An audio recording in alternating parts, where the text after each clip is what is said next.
Yeah. Hello everyone, I'm here to ask a fundamental question. When the fuck did vampires start to sparkle? I'm obsessed with vampires in film, literature, media in general, and I think it's a very important question. When did we start thinking that they sparkled? So, I want to ask, how did we get from that to that? We started off with very sort of scary depictions of vampires in the media and film, and all of a sudden they're vegetarian. They sparkle when they go in the sunlight. They don't die, they just sparkle. So at the start we had Bram Stoker Dracula, published in 1897. It's a journal written in the format of sort of letters and depiction of what the characters went through. And that's Whitby Abbey, Great Yorkshire venue. That's where Bram Stoker actually based the Abbey on in the film. This was actually a real guy. This was Vlad Tepes, Vlad the Impaler, Vlad Dracula. He was the Prince of Wallachia, I think that's how you pronounce it, from 1431 to 1476. Bit of a bad dude all around, like to impale people on stakes and cut their heads off. The first big film in vampire film was Nosferatu in 1922. German film predicting Count Orlok, not actually Dracula, and it is actually a really scary film. If you look at this guy's hands, they're pretty nasty. One of the legends of vampire cinema is Bela Lugosi. He was starred in Dracula 1931. Quite famously negotiated with Bram Stoker's widow for the rights to Dracula to actually use the name Dracula in the film, and it was one of the first ones to be able to do it. Star of obviously being Dracula was Christopher Lee. Did 7 Dracula films for Hammer Horror, and hell no, he doesn't sparkle in the sunlight. He's pretty scary, and I like the picture of him in the coffin right there. They're moving swiftly on to the 80s, my favourite decade of film. Rise of the Brat Pack movie, obviously teen comedy, and that subgenre of people sort of basically taking the piss out of parents became very popular. Yes, that is Jim Carrey in Once Bitten. I don't know if anyone's actually ever seen that film. Great lesbian vampire romp of 1983, The Hunger, starring David Bowie with his crazy eyes and a Catherine Deneuve as an Egyptian bisexual vampire lover who liked to kill people and she got a bit bored of them. Nice. Then on to Fright Night of 1985. This is a great film.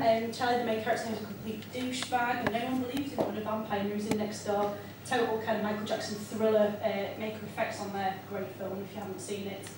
My favourite. Yes. It's got the guy from Bill and Ted in it. And you know, god damn it, my brother is a shit-sucking vampire, and just you wait till Mum finds out. Absolutely brilliant. If you haven't seen it, you must watch it.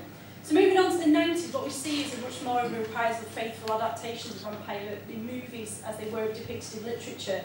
And again, they're more dark, with apart from Angel and Buffy. You know, we're getting a much more faithful depiction of this kind of creepy character. I actually quite like this film, I know it's a bit controversial, but Bram Stoker's Dracula 1992, directed by Francis Ford Coppola. Apart from Keanu Reeves, just terrible, wooden acting. It's quite a graphic but faithful retelling of Dracula's book. And this is where it all went wrong. Long-haired, foppish, gay lovers. Not Keanu Reeves, Brad Pitt and Tom Cruise there, starring in Anne Rice's faithful retelling of Interview with a Vampire.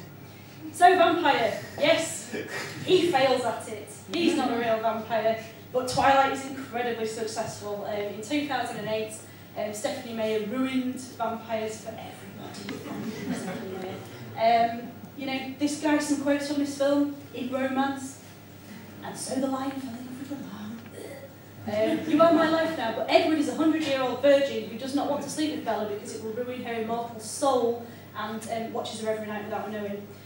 Okay, transport's changed quite a lot as well. This dude drives Volvos! Little fact, I have that Volvo. But you know, in the films he's been in Blade, he's got a cool car. That's actually from Nosferatu.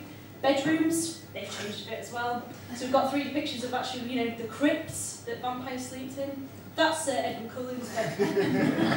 Nice books, nice bed there for everyone's son of him. Yeah, lovely, nice, shiny, shiny. Sparkle.